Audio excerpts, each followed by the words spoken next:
नमस्कार बच्चों, स्वागत है आपका हमारे YouTube चैनल में। तो आज के इस वीडियो में हम पढ़ेंगे lesson number 5 the state government. तो बच्चों, स्टेट गवर्नमेंट का मतलब क्या होता है? राज्य सरकार। देखिए, हमारे इंडिया में जो गवर्नमेंट है ना, वो 2 लेवल पे काम करती है। ठीक है, नंबर 1 पे है सेंट्रल गवर्नमेंट जो पूरे भारत को कंट्रोल करती है। ठीक है, और नंबर 2 पे है स्टेट गवर्नमेंट जो किसी एक पर्टिकुलर स्टेट को कंट्रोल करती है। तो यहाँ पर हम किसके बारे में पढ़ेंगे? स्टेट गवर्नमेंट के बारे में पढ़ेंगे। ठीक है, तो बच्चों, क्या आप जानते हैं कि हमारे इंडिया में सेंट्रल गवर्नमेंट और स्टेट गवर्नमेंट क्यों होती है? देखिए, सेंट्रल गवर्नमेंट तो ठीक है, हाँ सेंट्रल गवर्नमेंट है क्योंकि वो पूरे इंडिया को कंट्रोल कर रही है, it's okay. But why state government is there? मैं इसका आंसर देती हूँ। देखिए, आप सभी को पता है कि हमारे इंडिया में कितना पॉपुलेशन है ना, person to person language change हो जाते हैं, फिर उनके कल्चर चेंज हो जाते हैं। ठीक है, तो किसी एक सरकार के लिए पूरे देश को चलाना ये पॉसिबल ही नहीं होता क्योंकि हमारे इंडिया में कितनी सारी डाइवर्सिटी है। इसीलिए हमारे इंडिया में क्या है? स्टेट गवर्नमेंट भी है। ठीक है, हमारे इंडिया को क्या किया गया है? स्टेट वाइज डिवाइड किया गया है। ठीक है, तो हर स्टेट की क्या होती है? एक पर्टिकुलर स्टेट गवर्नमेंट होती है। ठीक है, जो स्टेट को कंट्रोल करती है। ठीक है, तो यहाँ पर हम महाराष्ट्र स्टेट की हेल्प से समझेंगे कि स्टेट गवर्नमेंट कैसे काम करती है, स्टेट लेजिस्लेचर क्या होता है। ठीक है, तो ये सारी चीज़ें हम इस लेसन में समझेंगे। तो सबसे पहले हम देखेंगे स्टेट लेजिस्लेचर। तो देखिए, जैसे सेंट्रल लेवल पर पार्लियामेंट होती है, वैसे ही स्टेट लेवल पर स्टेट का अपना खुद का लेजिस्लेचर होता है। ठीक है, लेकिन इंडिया में 7 स्टेट्स ऐसे हैं जहाँ पर 2 हाउसेस होते हैं, that is by cameral legislature. तो इनमें से एक महाराष्ट्र भी है जहाँ पर बाई कैमरल लेजिस्लेचर है। ठीक है, और जो स्टेट लेजिस्लेचर में मेंबर्स होते हैं उनको क्या कहा जाता है? MLA या फिर MLC।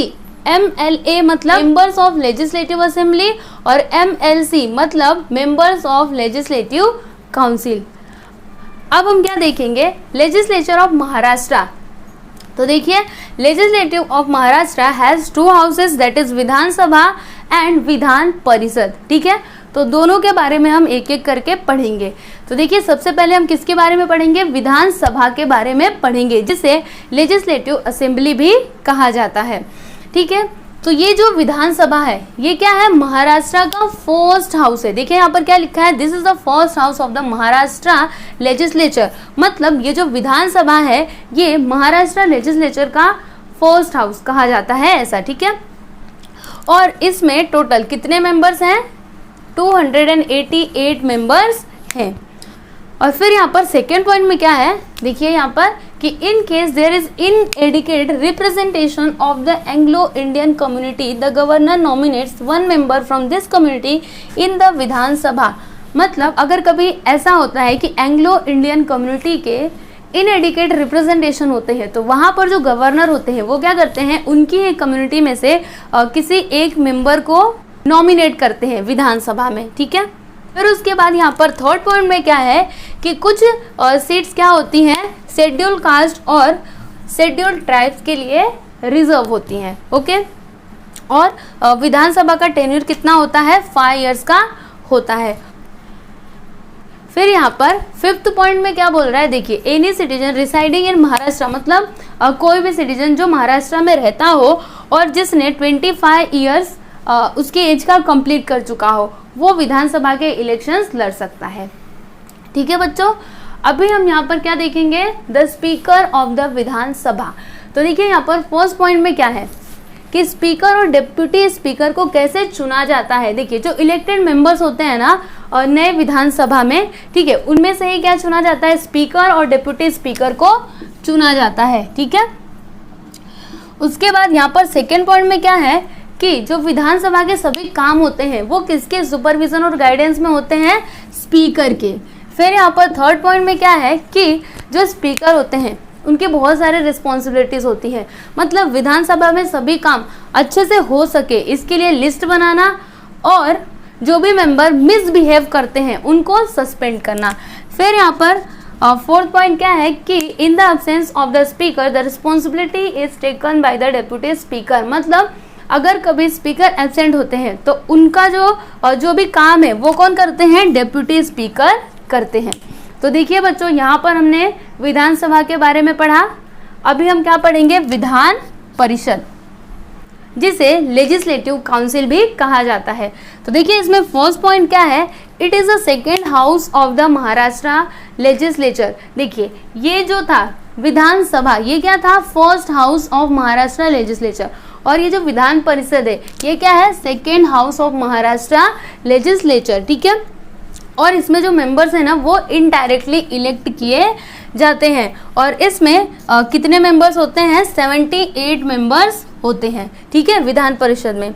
और जो विधान परिषद है वो कभी भी पूरा के पूरा डिसॉल्व नहीं होती है। इसमें क्या होता है, देखिए कुछ स्पेसिफिक नंबर ऑफ मेंबर्स होते हैं जो आफ्टर 2 इयर्स, मतलब हर 2 साल पे क्या होते हैं, रिटायर हो जाते हैं, और फिर जो खाली सीट्स होती है ना उनके लिए फिर से इलेक्शंस होते हैं, ठीक है। फिर यहाँ पर लास्ट पॉइंट क्या है कि the proceeding of the Vidhan Parishad are conducted under the control and guidance of the chairman. मतलब जो विधानसभा के सभी काम होते हैं वो किसके कंट्रोल और गाइडेंस में होते हैं, चेयरमैन के, ठीक है बच्चों। अभी हम यहाँ पर क्या देखेंगे, एग्जीक्यूटिव ऑफ महाराष्ट्र। तो देखिए यहाँ पर क्या लिखा है, the governor, chief minister and council of ministers together form the executive of Maharashtra. तो सबसे पहले हम देखेंगे गवर्नर। तो देखिए गवर्नर कौन होते हैं, head at the state level, मतलब गवर्नर जो होते हैं वो स्टेट लेवल पर हेड होते हैं, ठीक है। फिर अपॉइंटेड बाय द प्रेसिडेंट, मतलब जो गवर्नर होते हैं उनको कौन अपॉइंट करते हैं, प्रेसिडेंट अपॉइंट करते हैं। उसके बाद ये जो गवर्नर है इनके पास कौन कौन सी पावर्स है, तो देखिए bill passed by the Vidhan Sabha and Vidhan Parishad are converted into laws after receiving the assent of the governor. मतलब कोई भी बिल हो अगर वो विधानसभा और विधान परिषद में पास हो जाता है तो भी वो लॉ में कब आएगा, जब गवर्नर उस पर साइन करेंगे तभी, ठीक है। फिर अभी हम क्या देखेंगे, chief minister and council of ministers. तो देखिए यहाँ पर जो चीफ मिनिस्टर होते हैं वो क्या होते हैं, head of the state executive, मतलब स्टेट एग्जीक्यूटिव के हेड होते हैं। और the government of the state run in the name of the governor but in reality the administration is carry out by the chief minister. इसका meaning क्या हुआ, देखिए मैंने आपको ऊपर क्या बोला कि गवर्नर क्या होते हैं, हेड होते हैं, ठीक है, सारा कामकाज वही देखते हैं। ऐसा तो बस कहने के लिए है कि गवर्नर देखते हैं, लेकिन रियलिटी में क्या होता है, जो चीफ मिनिस्टर होते हैं ना वही पूरा एडमिनिस्ट्रेशन चलाते हैं, ठीक है। अब यहाँ पर हम नेक्स्ट क्या देखेंगे, फंक्शंस ऑफ चीफ मिनिस्टर। तो देखिए इसमें नंबर 1 क्या है, creation of the state executive. तो इसमें क्या होता है, देखिए मेजोरिटी मिलने के बाद जो चीफ मिनिस्टर होते हैं वो क्या करते हैं, अपना मंत्रिमंडल बनाते हैं, मतलब काउंसिल ऑफ मिनिस्टर्स। फिर यहाँ पर नंबर 2 क्या है, डिस्ट्रीब्यूशन ऑफ पोर्टफोलियोज। तो देखिए मंत्रिमंडल बनने के बाद क्या होता है, जो चीफ मिनिस्टर होते हैं वो क्या करते हैं, पोर्टफोलियो को डिस्ट्रीब्यूट करते हैं, ठीक है। अभी देखिए यहाँ पर नंबर 3 क्या है, कोऑर्डिनेशन बिटवीन मिनिस्ट्रीज डिपार्टमेंट्स। तो देखिए अगर डिपार्टमेंट्स के बीच में कोऑर्डिनेशन नहीं होगा तो फिर इसका पूरा इफेक्ट किसके ऊपर पड़ेगा, स्टेट गवर्नमेंट की वर्किंग पर पड़ेगा। इसलिए चीफ मिनिस्टर को डिपार्टमेंट्स के बीच में कोऑर्डिनेशन मेंटेन करके रखना पड़ता है। फिर यहाँ पर नेक्स्ट क्या है, लीडर ऑफ द स्टेट। देखिए जैसे पूरी कंट्री के लीडर कौन होते हैं, प्रेसिडेंट होते हैं, वैसे ही एक पर्टिकुलर स्टेट के लीडर कौन होते हैं, चीफ मिनिस्टर होते हैं। मतलब क्या हुआ इसका कि उनको अगर कोई भी डिसीजन लेना होता है तो उन्हें पूरे स्टेट को कंसिडर करना पड़ता है, ठीक है।